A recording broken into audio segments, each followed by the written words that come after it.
Welcome to episode 262 of Control the Controllables. And we have another exciting guest, another insightful guest for you today in Tristan Boyer. Now, Tristen has been as high as 109 in the world ATP singles. He's currently around 130 in the world, and he's making that push for that elusive top 100 ATP spot. He is 24 years old. He played college tennis at the University of Stanford. He's someone who has already come across some of the best players in the world in his relatively short-lived professional career. But he's also someone, again, who just comes across so well throughout the conversation that it does seem to be a bit of a common trend of these up-and-coming players that their heads are so switched on. It was a delightful conversation to have, and I am incredibly proud once again to share this conversation with you. I'm sure you're going to love it. So we'll pass it over to Tristan Boyer.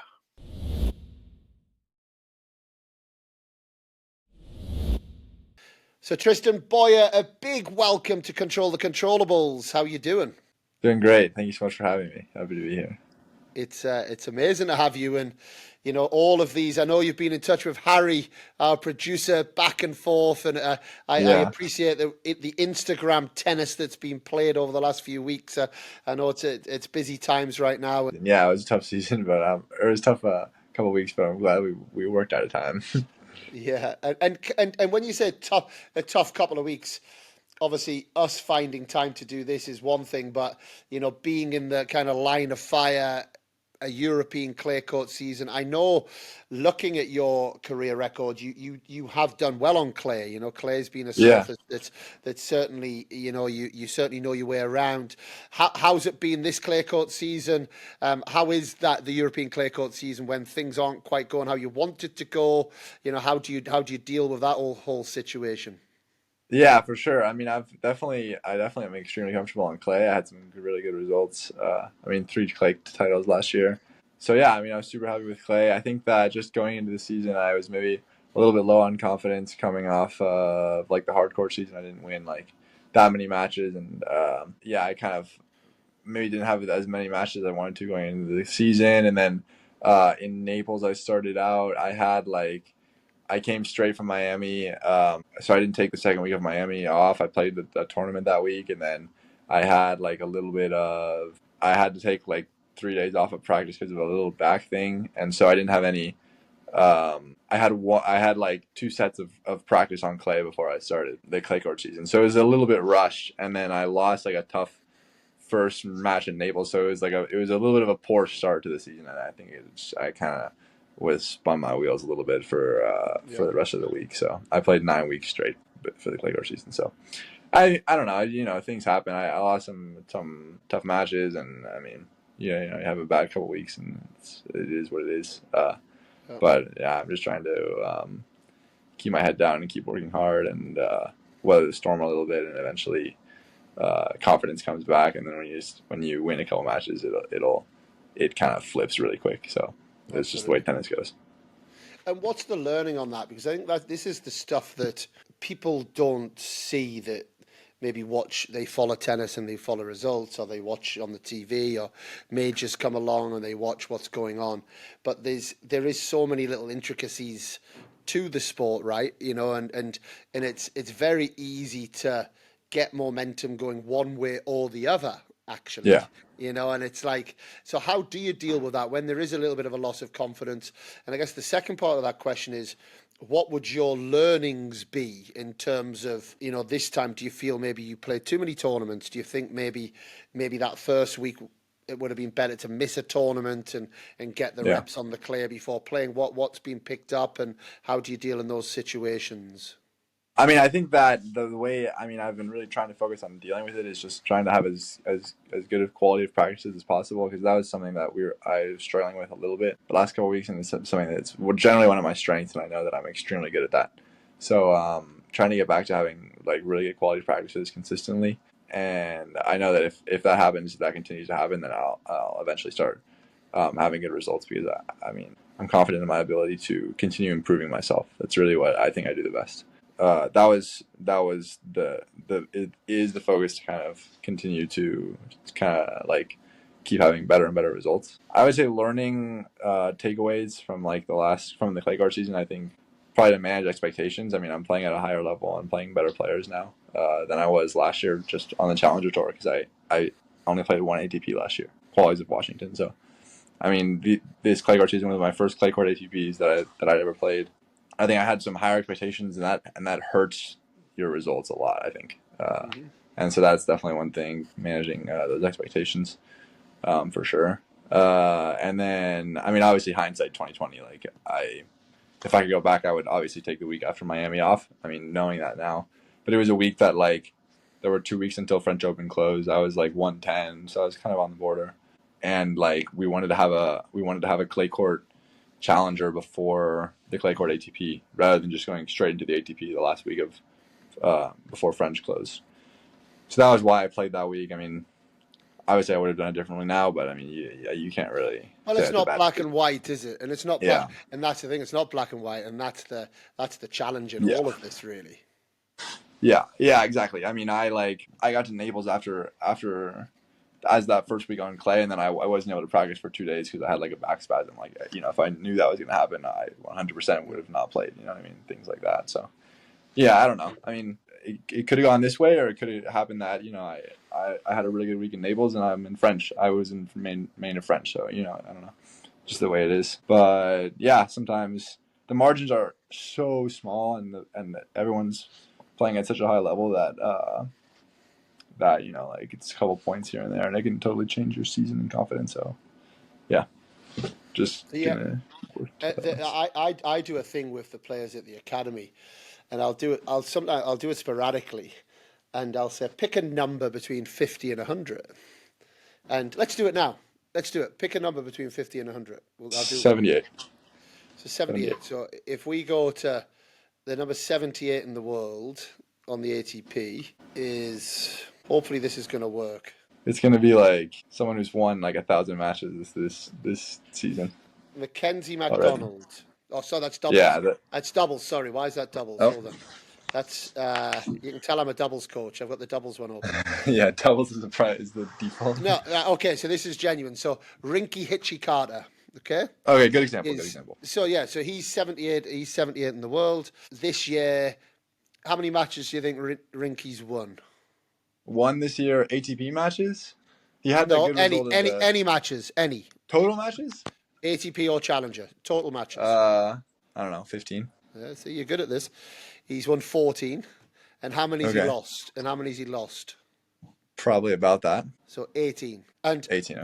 And honestly, 95% when I do that, players between 50 and 100 on the ATP have lost more matches than they've won. Yeah, they're below 0.5. Yeah. And that for me is one of the hardest things for tennis players at all levels to get used to, because when you're losing more matches than you're winning, you're not getting many matches. So it's then quite hard to get a rhythm, and it's quite hard to, like you say, you used the word confidence a few times, to build the confidence. But then you actually look, like I had Taro Daniel on last week. I spoke to Taro, you know, and you look at his career, and he's done lots of great things in his career. And you go, well, is it successful? Well, it depends how you monitor success and measure success, but he's made $5 million. You know, and there might be some guys out there that are 400 in the world that have won 45 matches this year so far. And how much of it also is just the reality of the sport as well. And do you think you're able to take that on board, or is that quite a hard thing when you're in the moment to take on board? No, it might be the hardest part of tennis. But obviously, I mean, you know, every match it's a 1-on-1, so you have a 50% chance of winning, because there's always a winner and a loser. So it's a zero-sum game. Someone's losing and someone's winning. So the tour average has to be 0.5. So yeah, obviously there's you know, the top 20 players who are way above that, and then basically everyone else is going to be right around there. So it's but it's hard. It's still hard sometimes, and that's not even considering if you look at the percentage of weeks where you lose a match, you know, which is, you know, 95 for most players. You know, I had 3 titles last year on the Challenger Tour, and that was, and I played 30 weeks, so I was only 10% of winning weeks. It's brutal. So yeah, it's definitely hard to adjust. I mean, you gotta deal with it.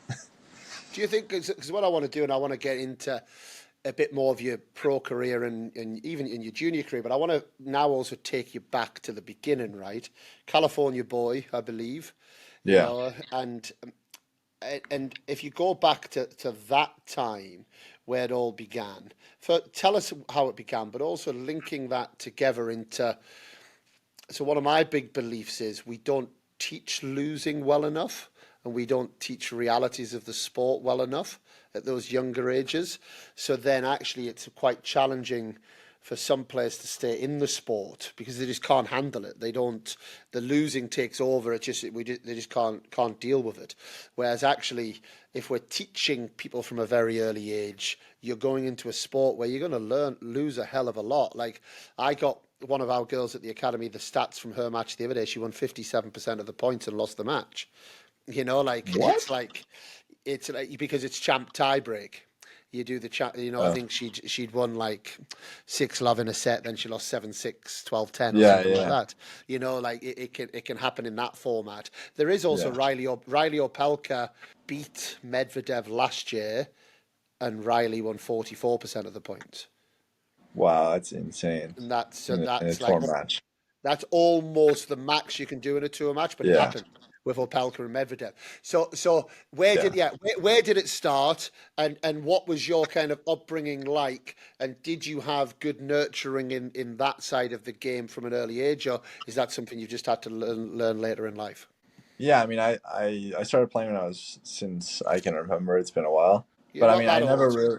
You're not Yeah. that old. No, I mean, yes.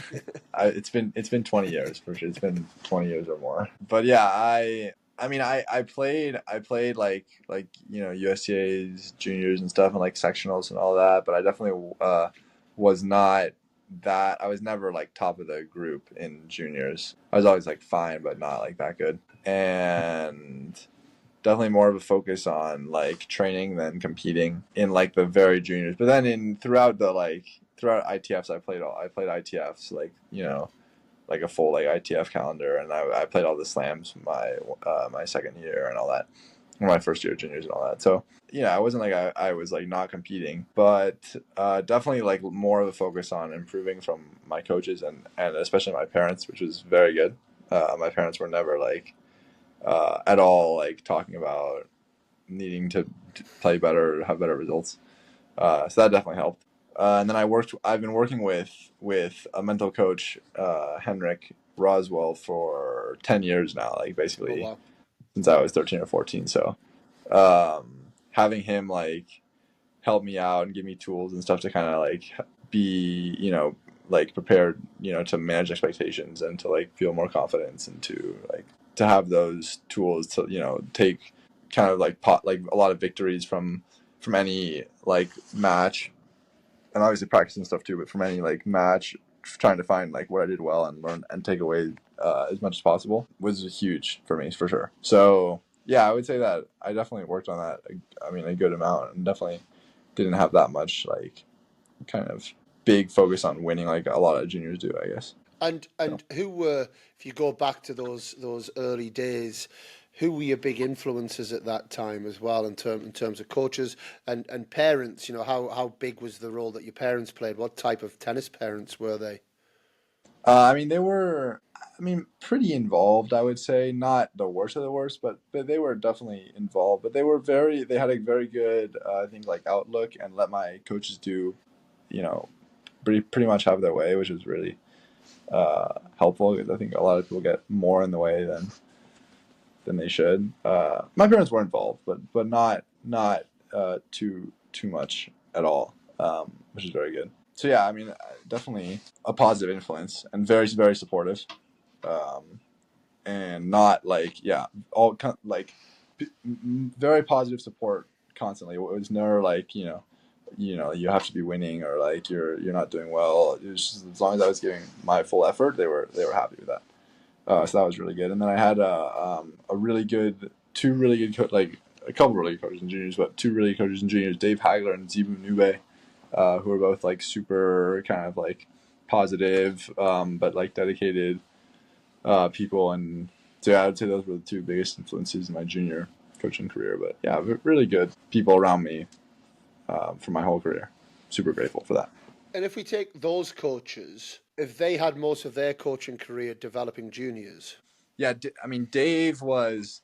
I worked with him until I was like 12 or 13. So he's more of a more of a developmental like technical coach kind of for like that age range. And then Zebu is a very very accomplished coach now. He coaches a lot. I mean, his success rate for putting kids to D1 colleges is extraordinary.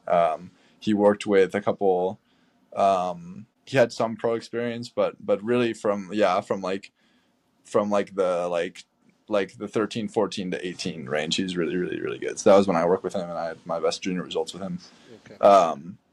So yeah, so it was definitely, I was definitely working with people who were, I guess experts in that age range for sure. Because the point I'm trying to get at is how different is the skill set, do you think, of a coach who's working with a junior player or developing a junior player to somebody who you want to have on tour with you? Yeah, it's a super interesting question. I think that I've talked about this with my current coach too. I mean, I think the pre like 10 years old is a completely different. Obviously, that's like a super different skill set. I think it would be extremely difficult to coach somebody under 10. It's a very important time, but also like you need to be able to deal with like keeping people interested and fostering enjoyment and all that type of stuff that you don't really need to deal with as a if you're working with a professional. I mean, ideally, I'm sure some coaches do. But. And then I would say that I feel like probably post like 15, 16. I mean, I think it would be a little bit similar. I mean, it depends on the maturity of the kid, obviously, but you definitely would need somebody who is a very solid, moral influence more so than a professional would need. But I feel like tennis wise, I would think that it would be pretty similar, maybe a little more focused on technique. But yeah, it's definitely, there are definitely some overlaps and definitely some differences for sure, I would say. And what do But yeah. you need from a coach as a professional? What is it that you look for? Um, Work ethic is always up there for sure. Somebody who is willing to put in. I mean, obviously the requisite hours. Honesty is crucial. I would say that those two would be the most important. I don't think that I would be able to work with someone who isn't willing to call me out on things that I'm doing wrong. I mean, that's the key factor.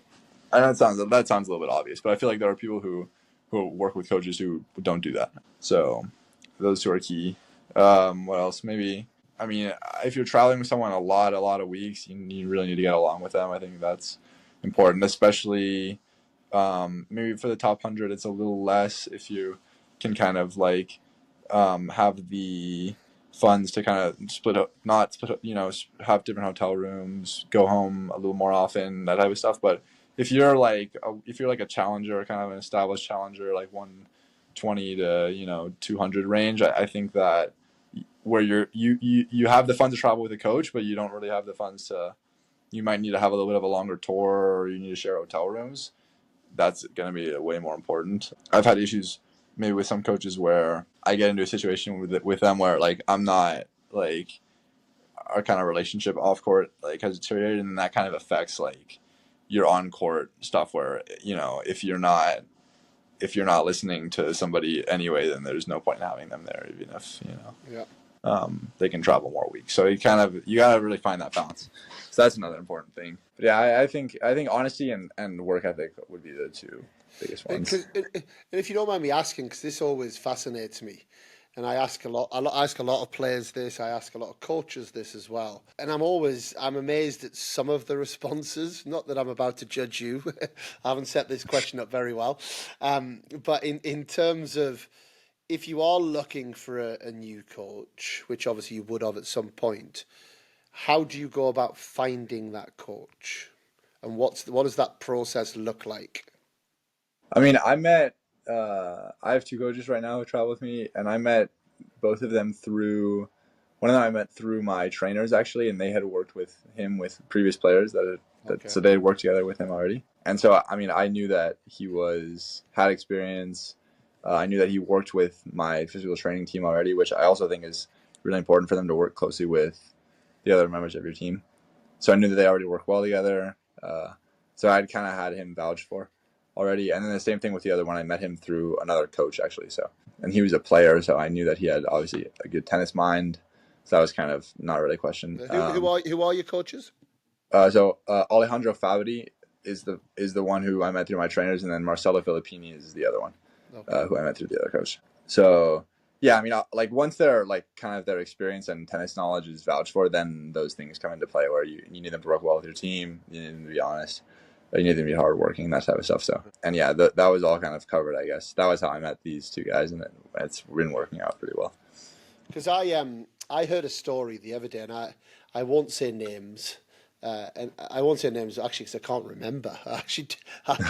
I'm getting a bit old. I have these conversations at these Yeah. tournaments, and I kind of just forget who I've spoken to.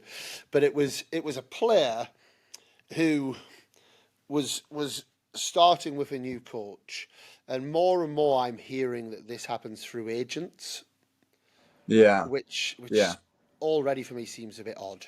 But Yeah. because then it's often the coaches that are mates with the agents that are getting jobs. Yeah. But anyway, that's one odd bit. But the second part of that was the player said, "Yeah, I'm working with this coach. I've never actually met this coach before, and it's come from the agent, but they've got a good CV.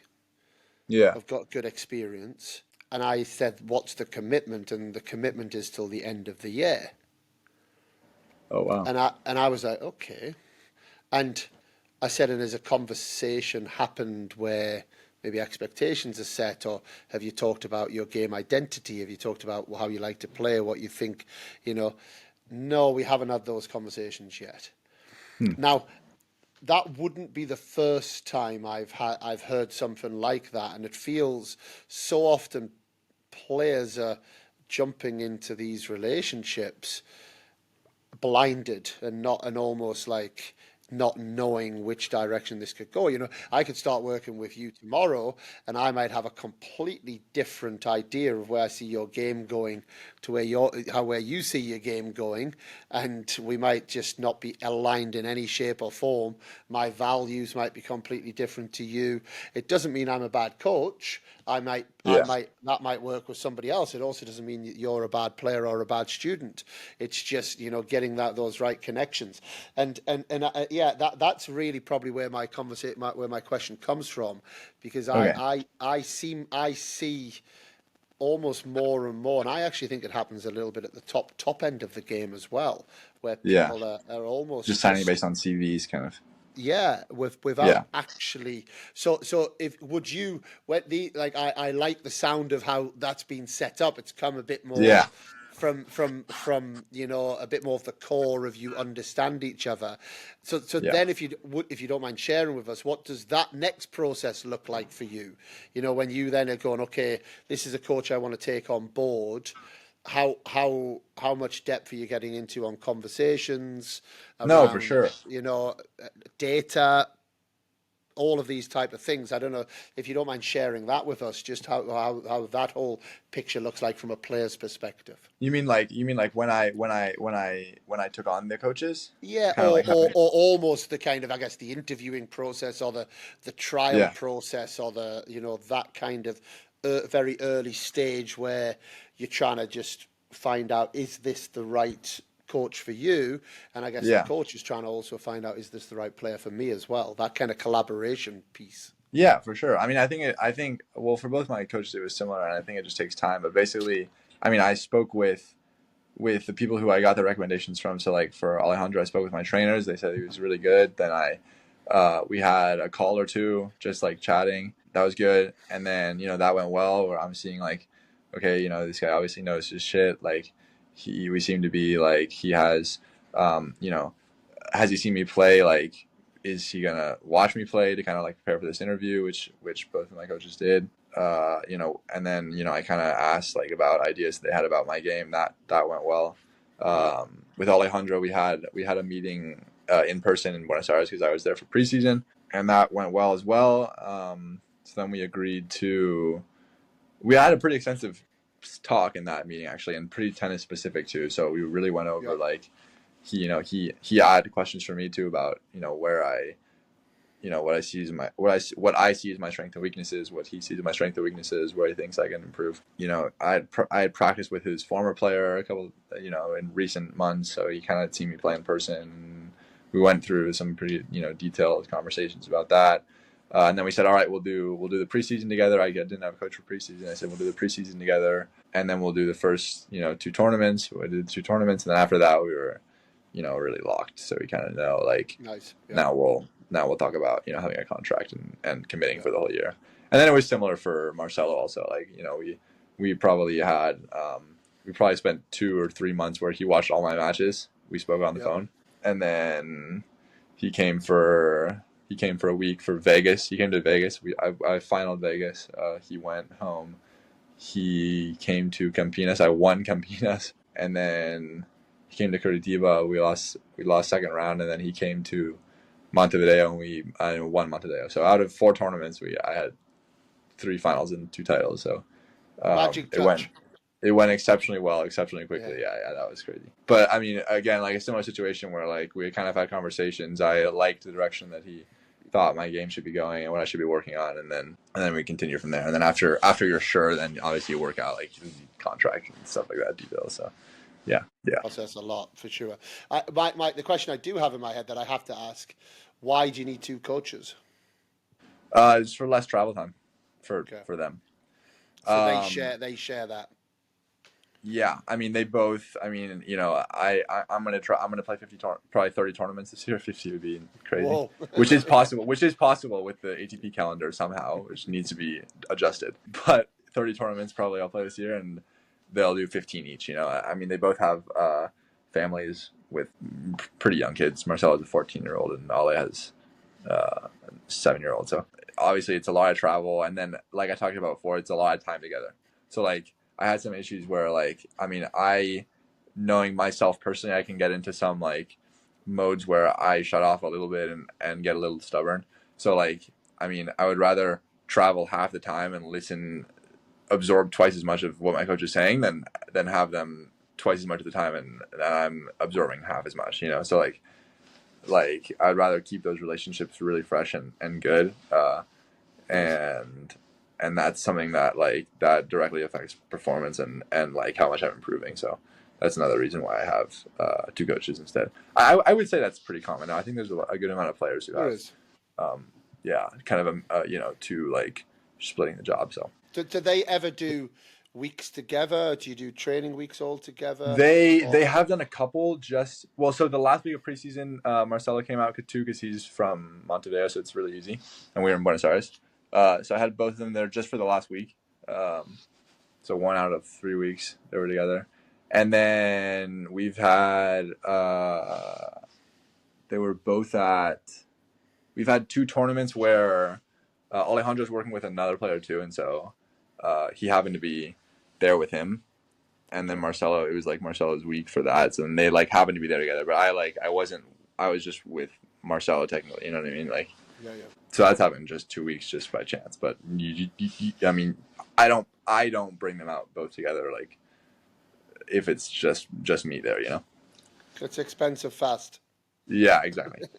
It's They're both. I mean, they work really well together also. So it's kind of like they're putting their heads together anyway, even if it's just one of them there, So it's not really beneficial to have. It doesn't add anything to have the other one there at the same time on court. So yeah. I do want to just pick at a couple of things of when you're younger, because what I'm fascinated by is, look, in whichever way you view it, you already have had a successful tennis career. When we talk about, the larger scheme of tennis, right? You were number 8 in the world in juniors. You're knocking on the top 100 door.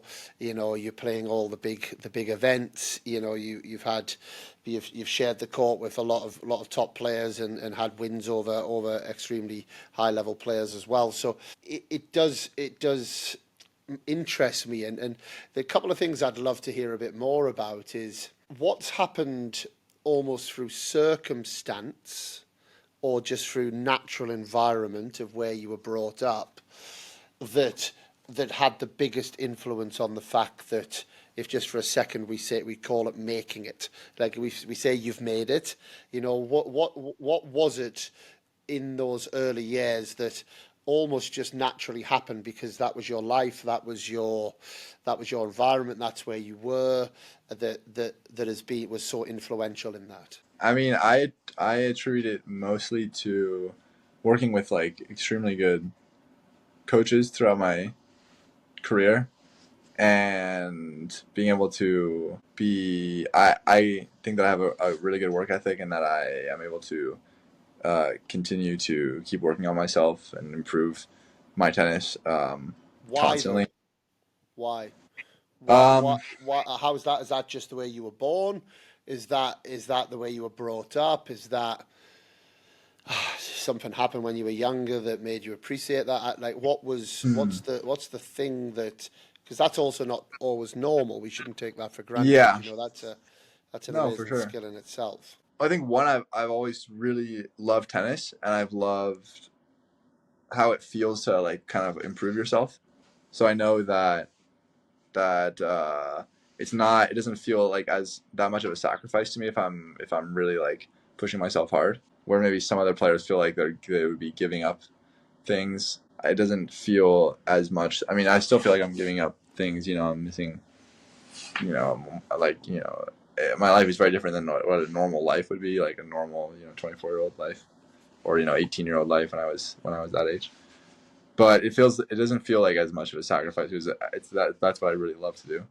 So I'd say maybe that. And then also all the coaches that I've had have really emphasized that, and my parents also really emphasized that as a focus. Where kind of if I'm giving my 100%, then that's the situation where I'm not gonna have any regrets. I'm always gonna be able to kind of have feel like good about what I was doing in my career. So, yeah, probably because those would be the biggest ones So then the reasons for that. same question, but what's happened through creation rather than just circumstance. So I'd argue maybe the coaches are that. Okay, The yeah, coaches maybe weren't just a circumstance of where you're from and what your life was. You kind of, I guess, created that, or people around you yeah. created that. Yeah. So you Well, can't use the okay. I mean, coaches if again. yeah, I see. I see where your question's going now. I would put what I just said more into the creation, honestly, into that category, and then I would put circumstance. And growing up in SoCal is a great place to grow up to play tennis. That's very circumstantial. Yeah. But I mean, my parents were able to help fund my career for a Mm-hmm. while, so I would say that was a big one that that I'm extremely grateful for because a lot Yeah. most that's a huge issue obviously for most people. So I would say those two things. And in Second SoCal, thing. SoCal is that's because there's just so many players and so much competition structure and Yeah, so many competitions or so much competition. The weather's great; you can play all yeah. year. It's like a small thing, but it makes a difference. No, it's a massive thing. Yeah, it makes a difference. Good coaches, good people. It's a tennis hotspot. I mean, it's a big section, big tournaments. So yeah, there's And there's USTA there that you can go to that I was going to. yeah, I mean, I've had it. So I set an academy in Spain 15 years ago. So I've had this massive thing about Spain that you start to understand what it means, what Spanish tennis means, and why it's meant. And honestly, I would almost attribute nearly all to ultimately the weather, actually. Yeah, because because of the weather, there's more courts because there's more courts, there's more opportunity, and it's cheaper to play. There's layers, right? There's layers and Yeah. layers, but then the competition structure then is fantastic, and you can play any week, any weekend, do whatever you want. So now we Yeah. have more players that are playing because there's Yeah. more players. There's naturally more coaches, and there's more clubs and academies. It's more competitive, and then Yeah. it just spins, right? It just spins Yeah. from there, and I Yeah. think human nature is when you're in that situation, the cream will rise to the top. Yeah. And when you have this competitive environment, people are going against each other.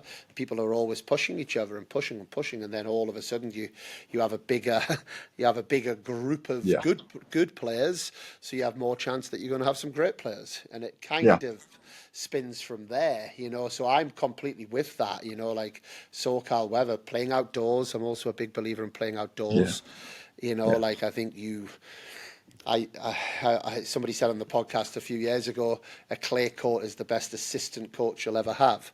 But Yeah, there's, that's also true. and it massively is. But even a slow hard court outdoors, it plays Yeah. that role as well. Yeah. Whereas an indoor court, it teaches you certain things, but it Yeah. also probably builds kind of certain lazy traits as well. So I think that is Yeah. a big bit. No, for sure. I mean, I definitely think that you can get away with a lot of stuff on hardcore that you can't really on clay court. I do think that I think it goes a little bit the other way too, but I agree with the clay court being I would say a better developmental tool than a hard court for sure. I think that there are a lot of European players who are extremely well rounded because they have a couple months indoors. I think it is it for an individual player who has like the ability. I think it's not the worst thing, but I think that as a whole, for like a place to develop tennis in general, I think the weather is you're right. It's a big thing. Having more courts and more opportunities and just having it be easier to play tennis makes a big difference. But if you're bored, and I did a podcast last week, and I think it's a fascinating subject, and I would love to get your thoughts actually. If you're bored and you want to listen to it, but it's the whole concept was, and I speak to a guy about it on, is Spanish tennis in decline? Because Yeah. from an objective standpoint, it is actually. From a ranking Yeah. standpoint, you can't hide from that fact. And Yeah. it's like, and I think that's also an interesting topic, and I'd love your thoughts on that, because you're almost your traditional clay court style, your patterns. You use your kick serve to set up the forehand to play high to the backhand. You always defend cross court, you defend high. Yeah. It feels like that's gone out the window a little bit with this kind of this latest crop of players that are coming through that are just physically so strong, getting in behind the ball, being able to play off the outside leg, outside the court, smacking winners down the line. It almost feels the game's gone away from that a little bit, and that's one of the things that we delve into. As someone who's in it, what's your thoughts? Because also Taro Daniel said that to me. He said he thinks since COVID, tennis has fully changed, in his opinion. Since COVID is an interesting one. I can't really speak to that as having not been on the tour before COVID, Yeah. but I definitely think that like from having watching tennis and Marcelo would completely disagree with me as a player from the '90s, but I think that obviously there's way less specialization now, and like I think the game as a whole is more one dimensional in terms of there's not two distinct styles now like there was before, but where you watch you watch a Henman match and it looks completely different than Marcelo Filippini match, to use my coach as an example. 30 in the world South American clay courter. So there's less variety as a whole, I would say, but I think that every player is more well rounded. I think that they're like you need to be able to do more better than before, like because the surfaces are so much more similar now, is what it seems like. And then I think that on top of that, you have like people are getting consistently better, like in like working out in the gym and stuff. Like it's been getting better and better and better constantly, I think. So I don't know about the sharp shift right after COVID, like I said, because I don't really like I wasn't playing before, but I think that got like guys are extremely professional now. I think that it's generally pretty deep in terms of level, like more like really like there's you have more like anybody can beat anybody. I think so. Yeah, it's an interesting landscape. But in terms of the like the clay court tennis, I feel like because of that, because of the people being more well rounded, like you can't. There's no clay courter who's gonna have like who doesn't really do like basically everything well. Like there's no clay courter who's like a really classic clay courter, I think. And maybe I would be proven wrong by by some examples because I can't really think of any right now. But I feel like there's no clay courter who's this really just a clay courter who's gonna go like really deep in like any Grand Slam, like at French Open or something. Like maybe that would have been before. Like you have like or maybe Marcelo. Like as an example, I'm just bringing up my coach because I know his results really well. But he made quarters of French, and like not that he like I mean not that someone who's third in the world can't make quarters of French now, but I think like it's less likely. Like back then, like like a decent clay quarter could have played like two or three serving volleyers in French Open, and like not that they're easy matches, but that it's very winnable, And nowadays, like that doesn't really happen. Kind of all guys are a little more well rounded. So Mariano Puerta comes to mind for yeah, me. Mariano Puerta yeah, was, did he win French? He was final of French. I think yeah, maybe yeah. final, and like he probably Final, I was, think. yeah. Yeah, And or I mean, Gaudio's another Gaudio beat Argentinian Puerta where maybe in the final. yeah he beat Coria in that Coria choked famous that choke. final. Yeah, 2004. Yeah, Yeah. that's right. Yeah, But anyway, beautiful. yeah. I mean, I know what you mean. good Yeah. example. Yeah, I mean, Coria is like he's that's a pretty good. Not that Coria wasn't a good tennis player; he's an unbelievable tennis player. But like, I would say he was more of a classic. Like, kicked most of his serves in extremely fast. Like, kind of I mean, you would say probably better backhand, but he's like looking for his heavy forehand, kind of as a style. He got to the So point. He got to the point. I heard he played a couple of challenges after he came back, where he couldn't even kick a serve in. I think he got the yips on his serve. yeah, so Fully got the there you yips go. on Yeah, his serve. yeah. So like, I mean, I definitely think that that's less and less for sure. Yeah.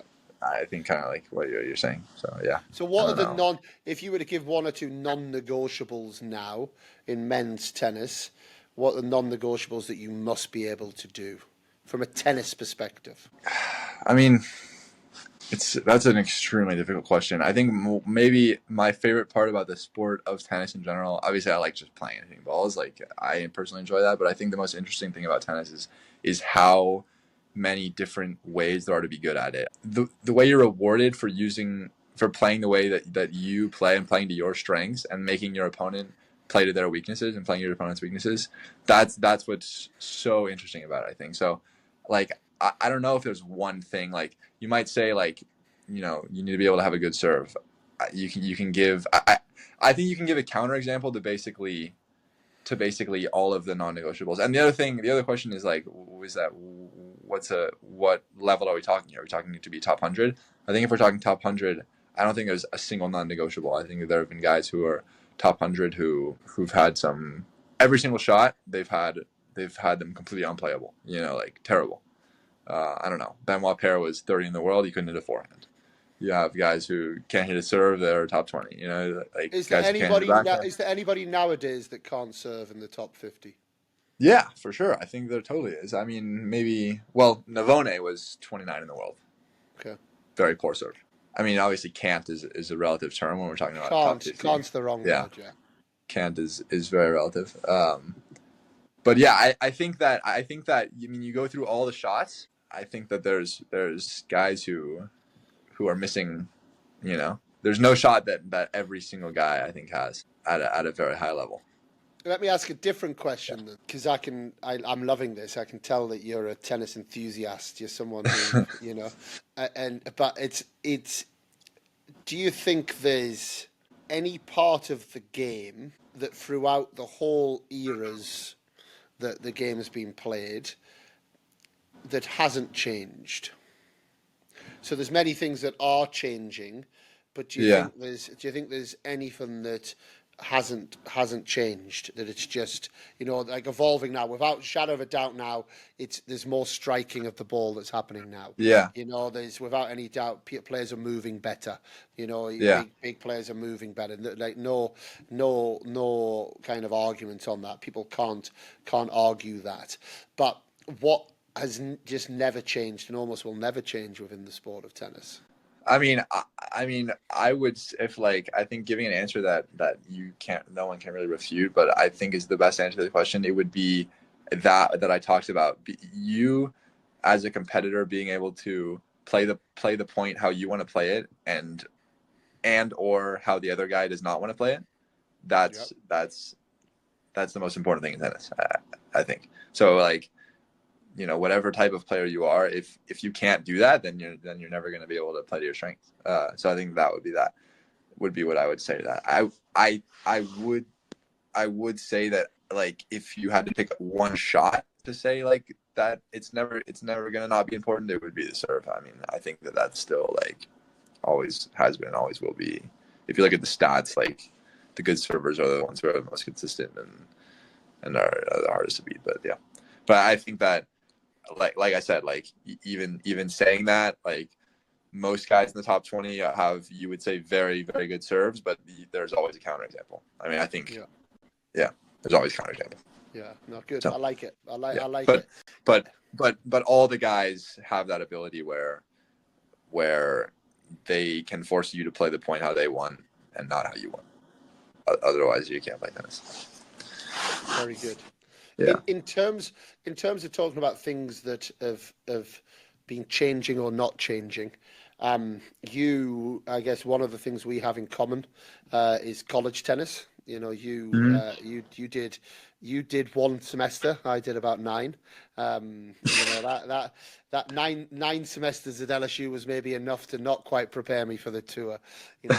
Maybe you did a good job by just doing one semester in college, with the college life out there.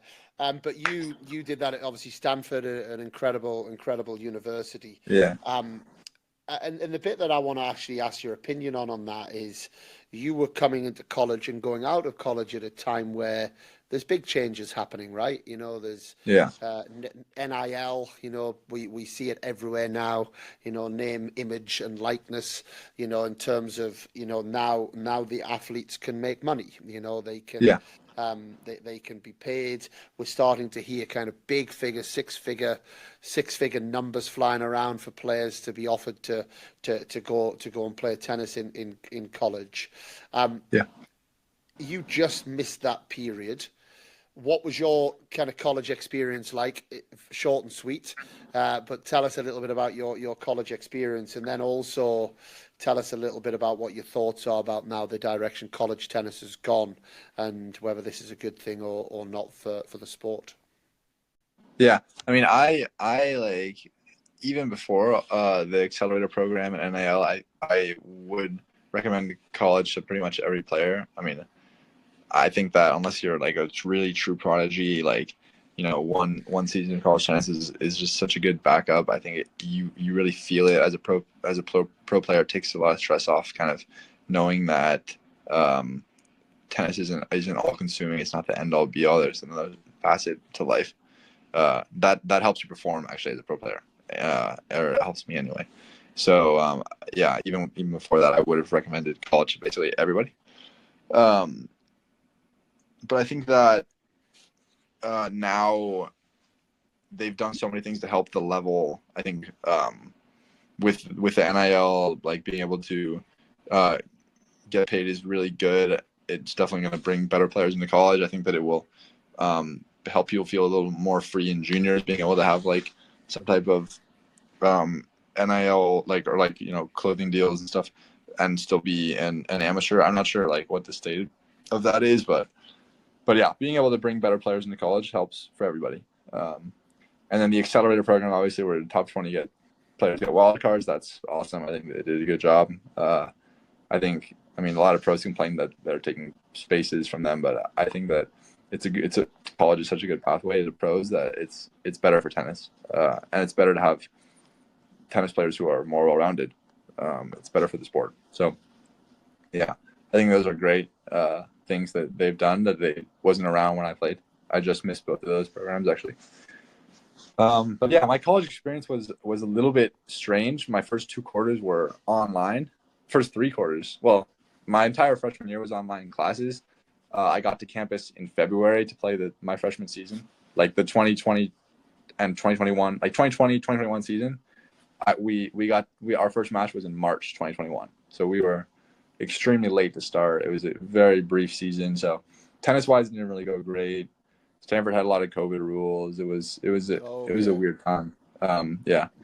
So that was fine. And then I ended up staying. I mean, I actually was at school for another 2 quarters until I finished half my degree, which was the requirement for doing my getting my scholarship covered by the Pac-12.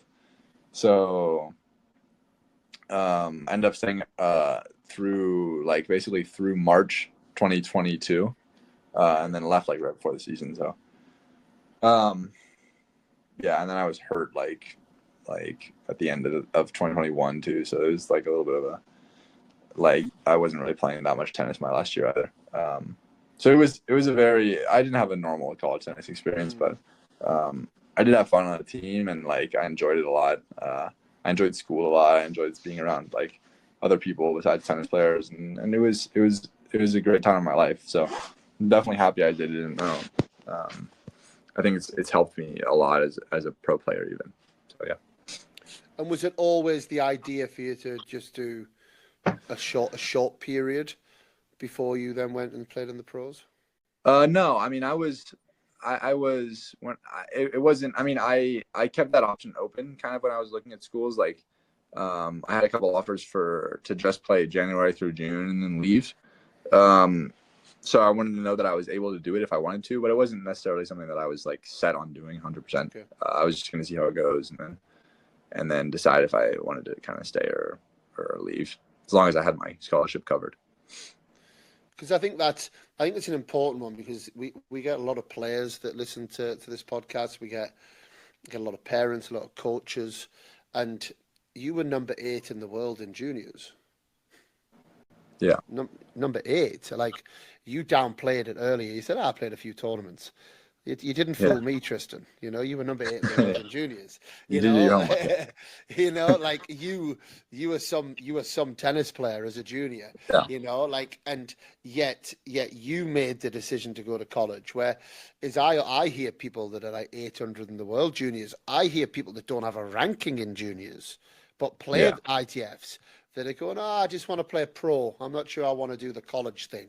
And it's no, guys, here you've got someone in front of you who was number 8 in the world in juniors, but decided actually that experience for a year or two to allow, I guess, the time for you to develop, mature physically, mentally, emotionally, get those experiences, take the pressure off, work on your game. There's no race to get into the pros, is there? No, I think that I mean, it may feel that way, but you kind of make up the time, I think, by being so much more mature and kind of know what suits you and know what you kind of do well, and having played some competitive matches, you kind of make up that time that maybe you missed compared to other players who turned pro at 18. Just an experience. So I mean, you can look at it like that. You can look at it as, hey, this is 4 years of free training, basically, at a good gym. Every single college has a good gym. They have nice tennis courts. That's even just that is not that easy to find. That's not even considering you get an education, that if something happens with your tennis career, you can have a great life, a normal life, without having to kind of be stuck in one thing. Optionality is just always great. So I think that's what college provides. And also, like I said, even as a pro, I feel it helps me mentally, performance wise, knowing that I don't have to identify as I'm just a tennis player. I'm Tristan Boyer, the tennis player. I don't necessarily need to identify as that. I can be Tristan Boyer, the mechanical engineer, Tristan Boyer, the Yep. if you're, whatever I want to be, I have such it's such a great option, whatever school you go to. So that helps a lot. Will you finish your degree?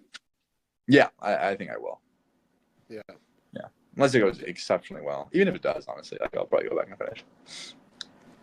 Yeah, I think it's a nice thing to do. Yeah. Along the line.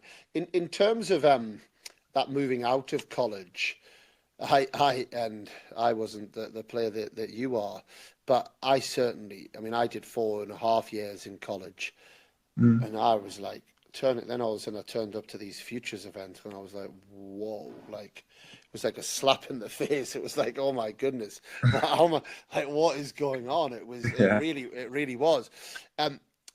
Tell us a little bit about your transition. And I know you didn't hang around the futures too long. I know you, looking at your record, you didn't play too many futures, but that initial transition from college into pro tennis, how was that for you? I had played a couple. I finaled a future, and I played a challenger my sophomore fall, so I had some pro experience. I had played a couple of futures as a junior. I probably played maybe 10 to 20 futures. I played a good amount, 10 to 15 maybe. Kind of because my last year of juniors, I didn't play juniors. I just played pro events because I had already played all the slams, and I thought that was the best path for me. So I played a good a decent amount of pro events already, so I kind of knew what the futures were like a little bit. And then, even as a junior, I felt that I had done that really professionally, and I was kind of already at the level in terms of professionalism. I was doing things very well already. So that in terms of that transition was easy. And then once you obviously you need to kind of have the belief to that you can really do that. That's the biggest thing, or was for me anyway. It was being like, I'm a pro player now. I can actually beat pro players. And then that happened relatively quickly at my maybe third or fourth challenger that I played. I finaled, and that was kind of good, okay, I can really beat these guys, and I can beat top 300 players kind of consistently, even though I've never been ranked there. So yeah, that's the important thing. And what do you think what are the biggest differences, one in level, but two in, well, it might be professionalism, between the futures and the challenger level, and then the challenger and then the ATP level? Yeah, I wouldn't say I'm an established ATP player yet, but yeah, it's definitely a similar order of magnitude jump from the challengers to ATP, I would say. From the futures to challengers, it's definitely just professionalism. I think people are a lot more professional. I talked about this with Ethan Quinn a little bit kind of last year when we were in the challengers together, and you play against a futures player, and they you have no idea where the ball's going. They just make the worst decisions ever. Not that I'm a relatively good decision maker myself, but they the point construction makes you play worse when you play against future guys, and you play against challenger guys, and they already are doing that much better. So the kind of the level, both of you guys are making good decisions. It's much more of a chess match versus just kind of you're just hitting balls around. Whoever can hit the best shot kind of wins the point, And then I think no chance playing me. Yeah, exactly. What the hell's that? Yeah, for sure. So I think from futures challengers, that's kind of the biggest difference. And then from ATP to challenger, for challenger ATP, it's a similar thing a little bit. You see it a little bit, but I think it's more just a lot more similar decision making, but just much better quality of everything. Everyone in challengers, you know that the guy's gonna have something where you just gotta find what it is. But the guy's generally gonna have a pretty big weakness in there, very likely, unless he's kind of somebody who's either already been to the ATPs, is kind of going up really fast. But a typical like challenger player, someone who's like career kind of in that range, they're obviously going to have something that you can exploit clearly. That as long as you find it in the match, you'll be fine. Whereas an ATP guy, like they're either not going to have a weakness that's that obvious, or they're really really good at kind of covering it and making up for it. That's kind of been my experience from playing the ATP guys, where you're kind of like, I don't know, theoretically this should be breaking down right now, but kind of he's doing it really well right now, or it's better than I thought it was, or it's actually not that bad, kind of situation. So I would say that's a big difference from the challengers to the ATP. And you've obviously played as well. You've had a match against Alex de Minaur. You've played Tommy Paul. These are guys that are real top 10ers, or top 12ers, top 15ers. What stood out when you faced those guys? I would say kind of like that, like what I said, like there's kind of nothing that they do well that they do badly. Like you're kind of like, where am I gonna kind of try to win points against this guy? I mean, just the general solidness is much more, but also like in terms of they have a very high level of all their strokes. Like against Tommy, like, I mean, theoretically his forehand is like less solid. Like I started off going to like the first set I think he broke me, and then I broke him back, where kind of like where I started going like a couple more to his forehand in a row, and he kind of like was surprised a little bit and like missed a couple, and then like that was corrected like within a game. You know what I mean? Where it's like on the Challenger Tour, like you find a weakness like that and you might get a set out of it, So I think that like it's just a general. It's way less holes in the game and much more solid. Yeah. Very good. And in terms of you mentioned, I have to bring this up. You mentioned Ethan Quinn. So so Ethan was on the podcast about 3 weeks ago.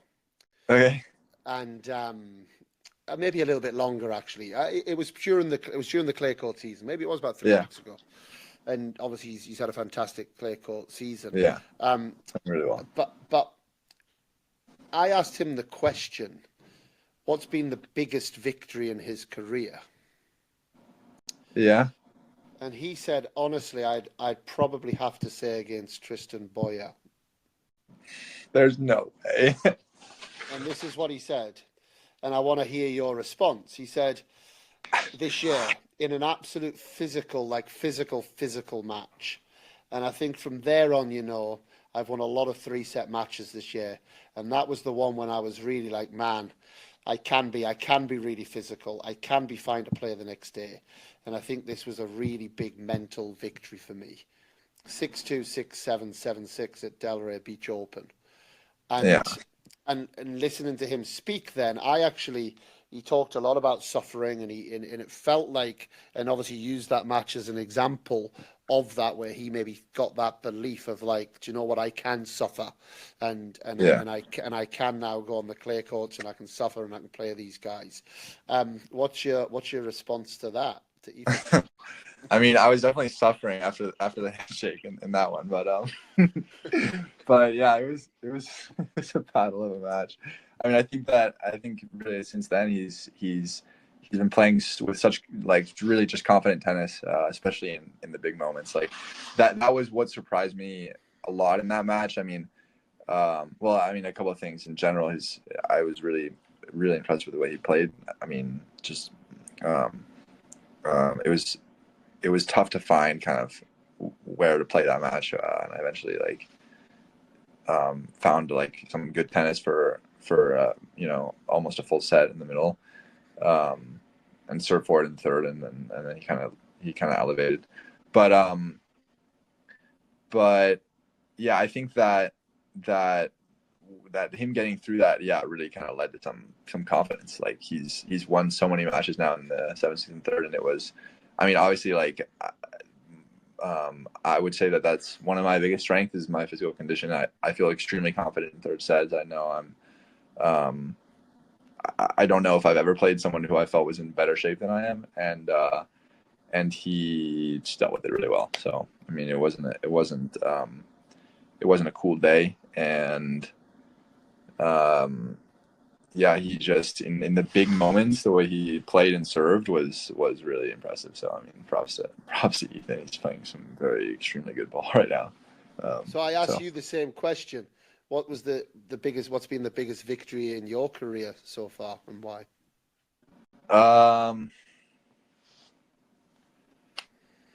Biggest victory. I mean, single match,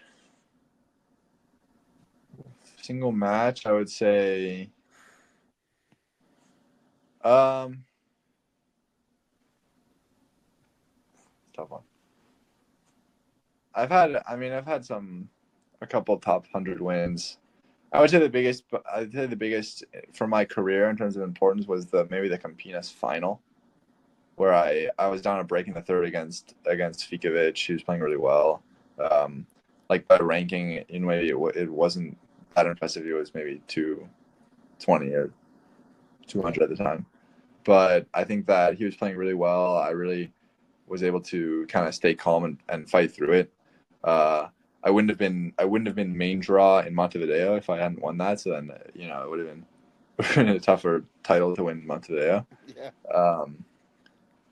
So, and yeah, just that really just helped with confidence. Was the biggest title I'd won at the time, and it kind of just carried me through like a really good end of the year, another title before the end of the year, and then like a really, really good preseason. I think that just having like ending the year like on a title is huge. And I kind of carried that in preseason. I had a great preseason, and then carried that into a really good Australia. And so like that was a really important match that I won there. Yeah. Very good. In terms of, I can't have you on without asking. I'm actually in the background. I've got Djokovic match against Zverev right now. Actually, I said on a podcast last night, I think this is going to go long, and it's like 2 hours, and it's 1-1 in the third. It's set all, so it's going to go long. And yeah. I think we're in a state of men's tennis right now where there's two players that are starting to maybe edge ahead, right? I said this last night. I don't know if you've heard this stat, but players born in the 1980s won 80 Grand Slams. Yeah. Players born in the 90s won 3, and players born in 2000s have already won 7. And it's really, yeah. So we almost left the 90s out. It was like, the 90s went, and it seems. Wait, that's so interesting. Yeah, it's crazy. So you're a part of the pack that you're lucky you're falling on the right side of history. You're born in 2000s, but obviously the two that have won the 7 are Yannick Sinner and Carlos Alcaraz, right? Carlos has won 4. I think we're all probably expecting we might see them in a final at last together on Sunday. There's obviously other people that have got their say in that, but Zverev or Djokovic are going to be knackered by the time they get to Sinner on Friday, by the look of it. So you're now playing this summer in a big event, and you're drawn against Yannick Sinner. Yeah. How do you play against him? I mean, that's so fun. I mean, that's another example of like kind of where do you start the situation. I mean, I watched the Tommy Paul semifinal where he beat him 6-1 in the first set, and it was a lot of chips. There's a lot of chips with the forehand. I don't think I have Tommy Paul's slice, but I might try that. I mean, I would maybe try to come in as much as I could, like play, make him as uncomfortable as possible. But that's tactically. I mean, I don't even. Yeah, I mean, I just try to believe as much as possible, I guess. And yeah, I have to go over it with my coaching team, obviously, the tactics, and go through the full stats and everything. They've got to earn their dollar, huh? On that one. Yeah, they would have a night of work ahead of them for sure. But yeah, I think the most important thing is belief, I guess. Like, I mean, people talk about like, none of the guys really believe that they could beat the big three. So I guess that would be the most important thing. Easier said than done, obviously. So, but yeah. And what about Alcaraz? Anything different against Alcaraz? I mean, similar in terms of the belief. Obviously, the tactic would be different. But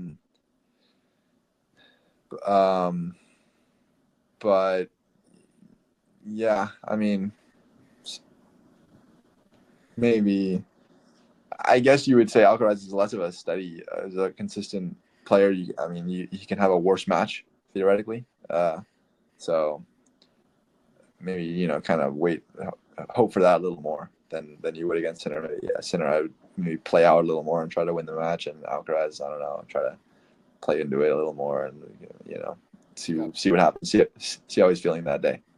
But yeah. Do you think on the tour? There's more fear factor of Sinner at Alcaraz? I mean, probably right now I would say Sinner, but obviously I've never played either of those two, and I haven't really spoken to that many people who have. So yeah, I don't know, but it seems to like Sinner. That's what I would say right now. Yeah, he seems like he's taken the Djokovic mantle. That kind of just suffocating way of like flip. And I had a conversation, and again I won't name names, but it was as a coach of a top player over the last couple of weeks, and their feedback was, I just haven't worked out how to play Sinner. Against all players, we'll have 2 or 3 little areas that we know that if we execute there, or if we manage to get into that little area, we can do some damage. But apart from maybe just serving really well against Sinner, it's quite hard to almost know where you go, and I think that in itself just causes almost this anxiety when you play a player like that, right? It just becomes so difficult.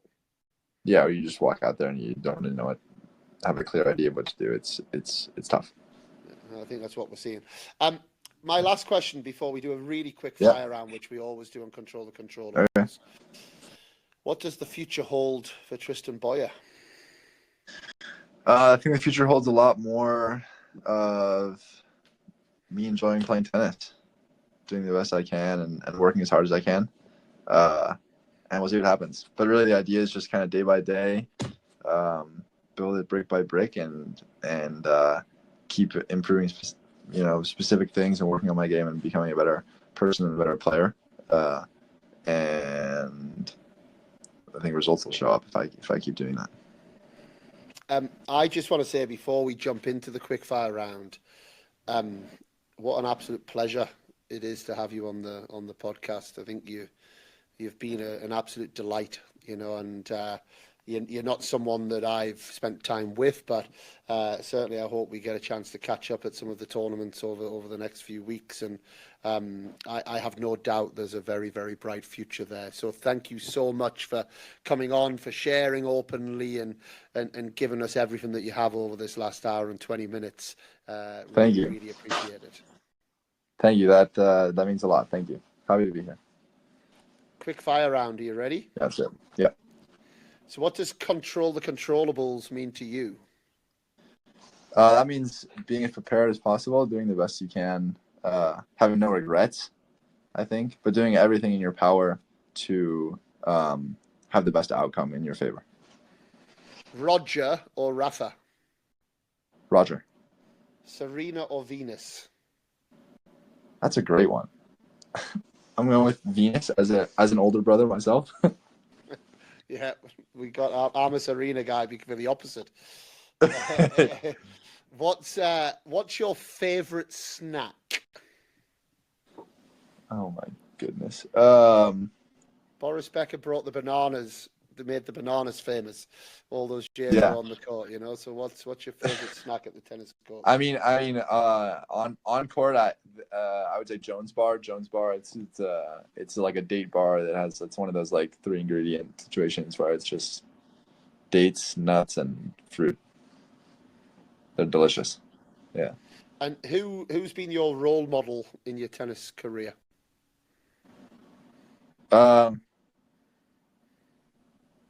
Probably my parents, maybe my mom, I would say.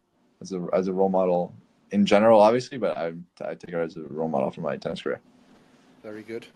And who's the funniest player on tour? I'm gonna go with Oliver Crawford. Under the radar answer. Is he British or is he American? He's American, but plays for the United Kingdom. Yeah, there you go. He's jumped on the dark side, huh? Yeah, he did. But I'm gonna claim him as a Yankee. Well, we won't ask the reasons why. And what who are the most aesthetically pleasing tennis players in your eyes, men or women? My favorite. That's a little bit of a different question for the women. My favorite player to watch right now is Musetti. It's a thing of beauty. Something about it. I don't know. I just love the way he looks when he plays. So, Musetti. I coached against him in Madrid, so my boys played him in the second round in Madrid. Oh, I'm so sorry. And in doubles. They did beat him, actually. They did beat him. Okay, it was doubles. Okay, yeah, so that's a little different. No, well, he's 18-3 on clay this year. It's incredible. But yeah, well, I mean, one of 5 players to make semis of all the Masters and French Open. It's incredible. Yeah. No, it's incredible. But I actually found myself sat in the players' box the first 4 games, just like, oh my God, he's back. Because Madrid, it's hard to control the ball in Madrid. Yeah, it is. Yeah, he was hitting these chip lobs that were just beautifully just coming off the strings and then landing within this far from the baseline every time. And it was just that the skill level on his backhand is out of this world. Yeah, he's outrageously talented. It's so fun to watch. Yeah, it is. I'm with you on that. What are some interesting thoughts that pop into your head whilst you're playing under pressure? Interesting thoughts. I always like the word commit. That's not very interesting though. When I'm playing under pressure. Are you a mind that wanders? Are you someone that's pretty good at staying locked in? Do you think about what you're having for dinner? Not.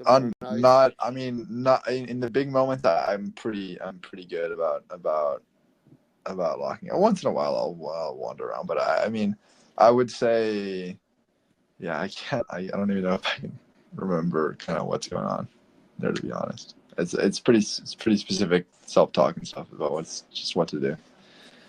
If you could steal one shot from another player and add it to your game, who would it be and why? I mean, looks-wise, it'd be Musetti's backhand, I think. But in terms of actually tennis, I would probably take. Let's say Novak's backhand. Maybe the most solid shot in the history of tennis. And if you could play one match again that you won or lost, just for the experience, you just love the experience, what would it be? If you could repeat a match. The outcome doesn't change. The outcome does not change. No. I would probably play Demon on Laver. That was really cool. Demon on Rod Laver was sick. But you'd want to change the outcome. I would definitely want to change the outcome. What medical timeout or not? I'm a bathroom break guy personally. So after a tough set, I've been known to take my full 5 minutes. You're not city pass, are you? Definitely not touching my phone. Very honest, leave my bag outside of the stall. But I do take a bathroom break after a tough set. But not a medical timeout guy. I mean, unless I'm bleeding or something, you know. And what's one rule change you would have in tennis? I